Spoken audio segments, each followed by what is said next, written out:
Bueno, muchachos, seguimos con estos temas. Ahora nos toca ver lo que es el patriarcado, teniendo en cuenta de que el patriarcado aparece luego de la crisis del matriarcado. Es decir, en la crisis del matriarcado se deja de lado a la mujer y ahora el hombre es quien lleva la batuta, es quien guía el hogar, es quien cuida a la esposa, el que vigila la propiedad o los bienes que pudo haber tenido. Por ende, el patriarcado nace o tiene su base dentro de la civilización mesopotámica, ¿sí? Sabemos muy bien que la civilización mesopotámica es una de las más antiguas del mundo, por no decir las primeras que aparecieron, y la base es el monoteísmo mesopotámico. ¿Qué es monoteísmo? Es la adoración a un solo Dios, a un solo ser, ¿sí? Pues ya desde esa época aparece el monarca o patriarca, ¿sí? Aparece dentro de esto la imagen del patriarca. El patriarca aparece como Abraham en el judaísmo, ¿sí?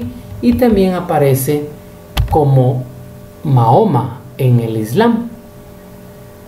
Sabemos muy bien que el judaísmo, el islamismo, el catolicismo son religiones que aparecieron mucho tiempo atrás, teniendo en cuenta que Jesucristo o Jesús es el máximo representante del catolicismo aquí en la tierra, ¿sí? Y su ser supremo se lo denomina Dios. En el islamismo, a su mayor representante lo conocemos con el nombre de Mahoma, y su ser supremo es Alá, ¿sí? Entonces, ahí tenemos nosotros las dos diferencias, o para que se pueda comprender mejor quién era Mahoma en el Islam. Dentro de esto sabemos ya muy bien que el patriarca aparece de una manera u otra. Por ejemplo, Abraham es un nombre hebreo que en español significa hombre guía o guía de un pueblo, ¿sí? Es por eso que Abraham fue escogido por Dios para guiar al pueblo de Israel y librarle del esclavismo. Entonces había ya este patriarca llamado Abraham. No es lo mismo que los profetas que había anteriormente, porque dentro de los profetas teníamos otros, a Noé, a Moisés, etc. Pero en cambio Abraham era el patriarca de esta situación que estamos hablando desde el monoteísmo mesopotámico. El patriarcado, como decíamos, aparece la figura del patriarca. Este patriarca tenía muchas tierras, por eso era con una persona de poder, por el mismo hecho de que tenía bienes. Ya veíamos en la diapositiva anterior o en el esquema conceptual anterior. Les recuerdo que lo que estamos viendo aquí son esquemas conceptuales, que son muy diferentes a mapas conceptuales, ¿sí? Eso sí, ya lo entendemos.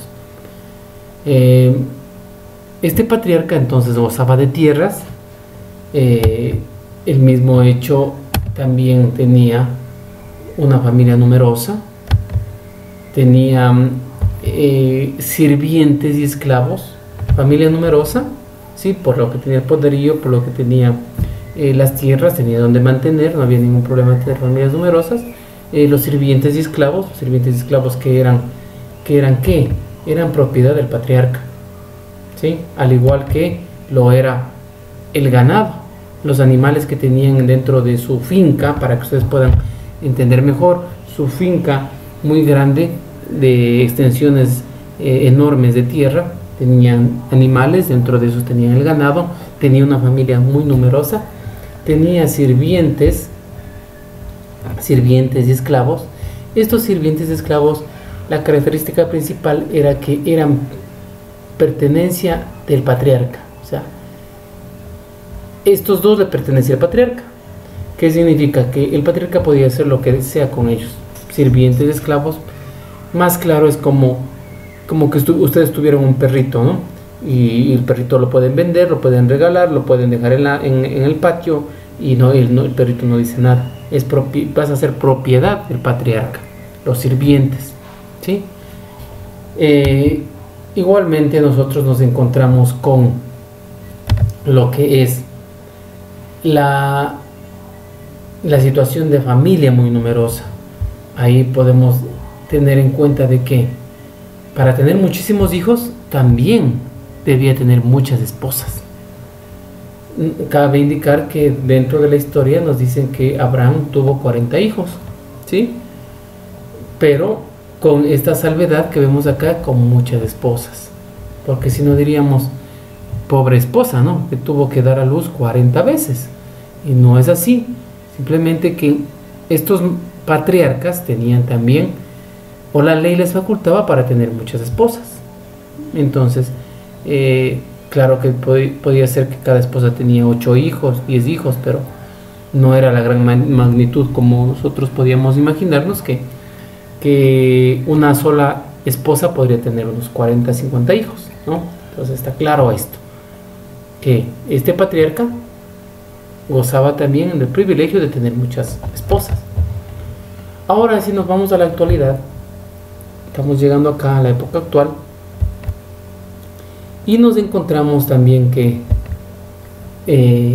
todavía podemos decir que hay un patriarcado, teniendo en cuenta la coerción a través de las leyes, ¿sí? La coerción, bueno, aquí me he fallado un poquito, tengo aquí es una N que me falta aquí, es coerción a través de las leyes. ¿Qué significa coerción? Es frenar, es una coerción, es frenarles, que no digan nada a través de las leyes. ¿Por qué? ¿A quién están diciendo que no deben hablar o que no deben hacer nada? A la mujer. ¿Por qué? Porque tenía derechos limitados, o sigue teniendo en algunas ocasiones derechos limitados, ¿sí? Hablamos del patriarcado, en que el hombre siempre está sobre la mujer, ¿sí? Por encima de la mujer el hombre sobresale, o a su vez la mujer tiene que estar bajo el mandato del hombre. Actualmente vemos entonces hay leyes que limitan muchísimo los derechos de la mujer, pero ya acá en las sociedades modernas, en estas sociedades modernas, en los tiempos que estamos viviendo, en cambio nos damos cuenta que aparece una situación de derechos igualitarios.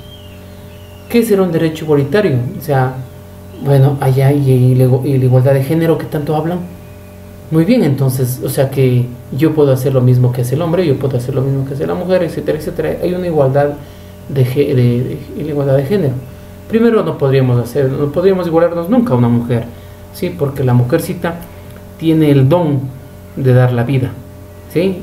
Solo las mujercitas se pueden quedar embarazadas, solo las mujercitas tienen la capacidad de aguantar 9 meses con el peso del vientre, solo las mujercitas son capaces de aguantar esos tremendos dolores de parto. Científicamente se ha comprobado de que el hombre no podría aguantar semejantes dolores de parto, ¿sí? En cambio la mujercita aguanta los dolores, soporta muchísimo lo que es el dolor físico, también el frío. Es por eso que cuando vemos por la calle a chicas ya a altas horas de la noche vistiendo un BBD, una blusa, es porque no les hace frío. En cambio el hombre sí tiende a sentir más rápido el frío. Entonces miren, esos derechos, esas igualdades no podríamos llegar, lastimosamente en la actualidad se está malinterpretando, porque dice, no, la igualdad de género, entonces yo voy a hacer lo mismo que hace el hombre. Si el hombre va y se bebe 3 días, la mujer también se va a ir a beber 3 días. No, eso no es igualdad de género. La igualdad de género tiene que ver muchísimo con lo que es los mismos derechos y obligaciones que tiene el hombre y tiene la mujer, ¿sí? Entonces ahí sí hablamos de igualdad de género. Derecho a que el hombre pueda tener un auto, también lo tiene la mujer. Derecho a que el hombre pueda ser presidente de la república, también lo tiene la mujer. De hecho, ya hay mujeres que son presidentas de algunas naciones, ¿sí? Mujeres que son presidentas o gerentes, de una entidad bancaria, mujeres que son rectoras de instituciones educativas, etcétera, etcétera, etcétera. E inclusive ha habido casos en donde la mujer hace mejor trabajo que el hombre. A eso sí podemos denominar nosotros igualdad de género.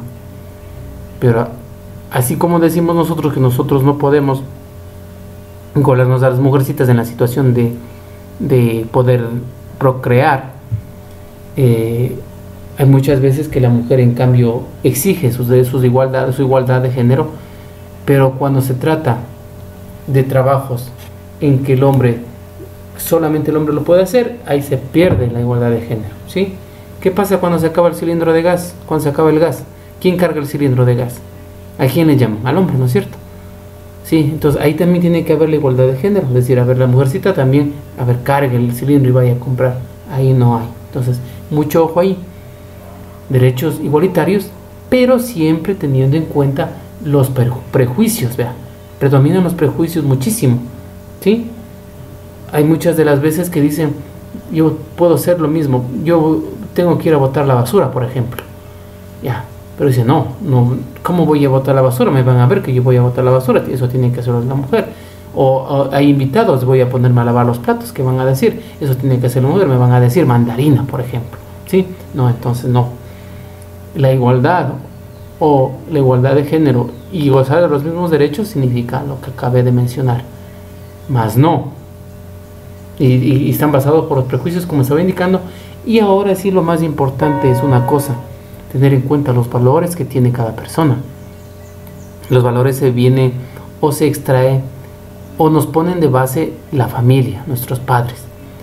Si nuestros padres nos indicaron lo que es bueno, lo que es malo, sí, entonces nosotros no tenemos ningún problema para poder tratar de vivir de buena manera en sociedad. Aunque las leyes digan lo contrario, aunque la ley diga, imagínense que salga una ley en que yo pueda ir a la casa del frente y patearle la puerta, y ellos no me pueden decir nada porque existe la ley. Pero en cambio ahí los valores que se tiene uno sabe que no se puede hacer eso, que eso está mal. Entonces también predomina ahí los valores, la situación de pensamiento, la situación de criticismo, decir, a ver, voy a ser crítico, yo sé lo que es bueno y lo que es malo y no lo debo hacer, a pesar de que la ley me indique que lo pueda hacer. Si está claro, jóvenes, entonces dentro de esto hemos visto ya matriarcado y patriarcado, ¿sí? Que está muy claro.